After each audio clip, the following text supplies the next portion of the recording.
क्या मुसलमान हैं राहुल गांधी? राहुल गांधी ने क्यों छुपाया इतना बड़ा सच? क्या राहुल गांधी ने एक बड़ा सच छुपाया है कि वो मुसलमान हैं? मुसलमान होकर आखिर क्यों राहुल गांधी ने लोगों को धोखा दिया? क्या वोट के चक्कर में राहुल गांधी अपनी जाति छिपाते हैं?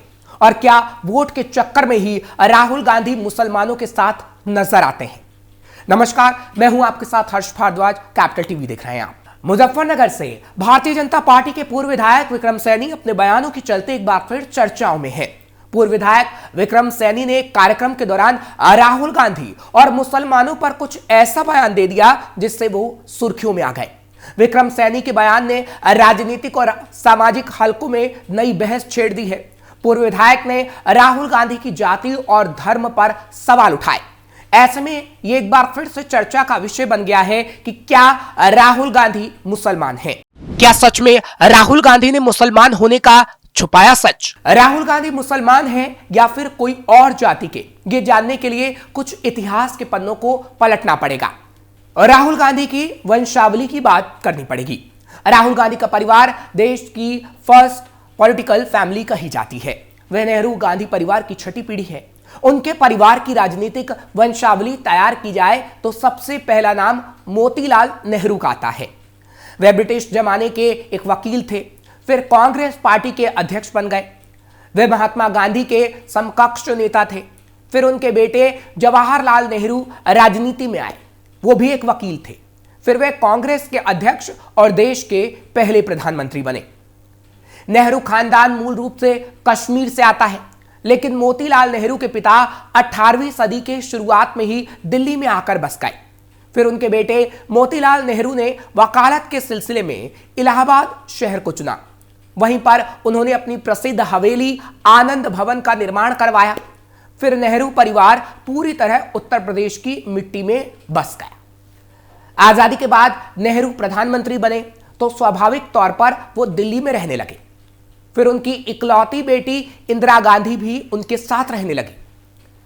नेहरू की पत्नी कमला नेहरू का निधन देश की आजादी से काफी पहले ही हो गया था। कैसे चला नेहरू से गांधी तक का सफर? इंदिरा गांधी युवा अवस्था में ही अपनी मां और पिता के साथ आजादी के आंदोलन में शामिल होने लगी।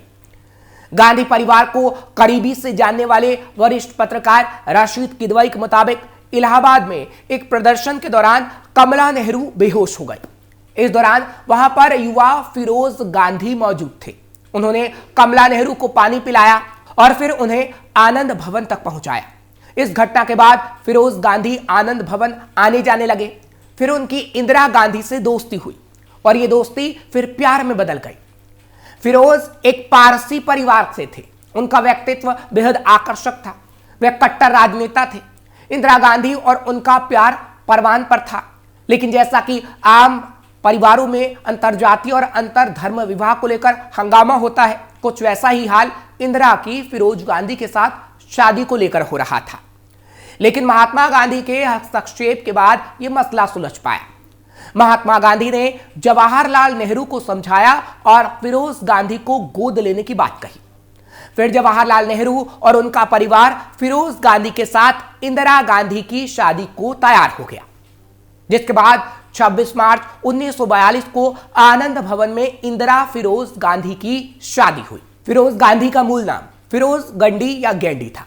इनमें सरनेम के पीछे का इतिहास भी काफी लंबा है, लेकिन महात्मा गांधी के गोद लेने के बाद उनका सरनेम गांधी हो गया था। फिरोज गांधी से इंदिरा की शादी के बाद हुआ हंगामा। शादी के बाद इंदिरा प्रियदर्शनी नेहरू इंदिरा प्रियदर्शनी गांधी बन गई, लेकिन पूरा हंगामा यहीं से शुरू होता है। महात्मा गांधी ने फिरोज गांधी को गोद लिया था। ऐसे में क्या उनकी जाति और धर्म बदल गया?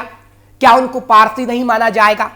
इंदिरा फिरोज गांधी के 2 बच्चे राजीव गांधी और संजय गांधी हुए। इस पूरी कहानी में एक और पेच है।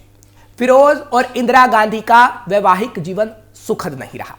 शादी के कुछ सालों बाद ही दोनों के रिश्तों में कड़वाहट भर गई। इंदिरा गांधी अपने पिता नेहरू के साथ उनके पीएम आवास में रहती थी। वहीं फिरोज लखनऊ में रहा करते थे।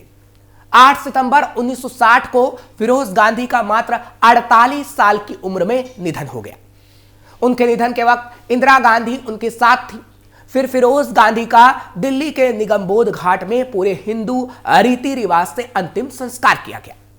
फिरोज के बड़े बेटे राजीव गांधी ने उनको मात्र 16 साल की उम्र में मुखाग्नि दी। ऐसा कहा जाता है कि फिरोज का जन्म तो पारसी परिवार में हुआ, लेकिन मौत के वक्त वे हिंदू थे।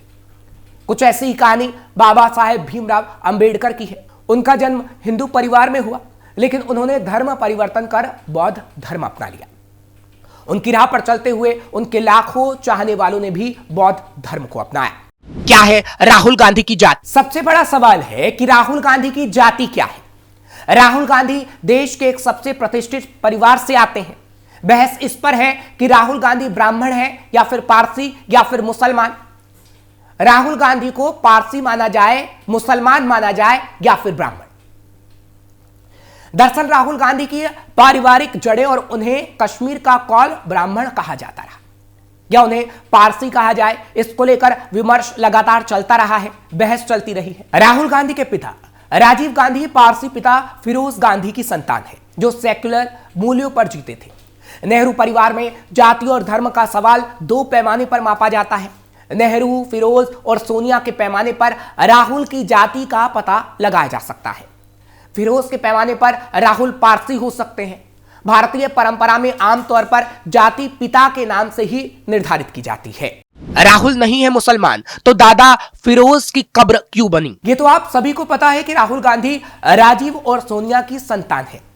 राजीव और उनके भाई संजय फिरोज और इंदिरा गांधी के संतान हैं। फिरोज का जन्म एक पारसी परिवार में 12 सितंबर 1912 को हुआ था। उनके पिता का नाम जहांगीर फरदून गांधी था।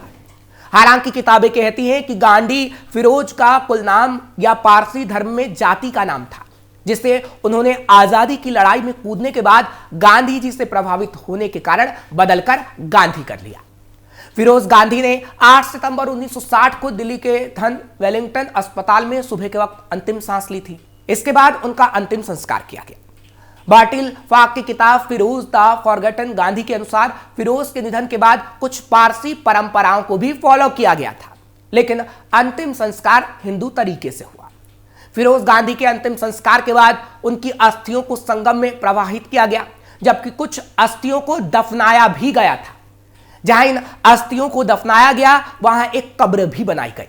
फिरोज की कब्र पर क्यों जाती रही इंदिरा और सोनिया गांधी? 1980 में मेनका गांधी और उसके बाद सोनिया गांधी फिरोज की कब्र पर आई थी।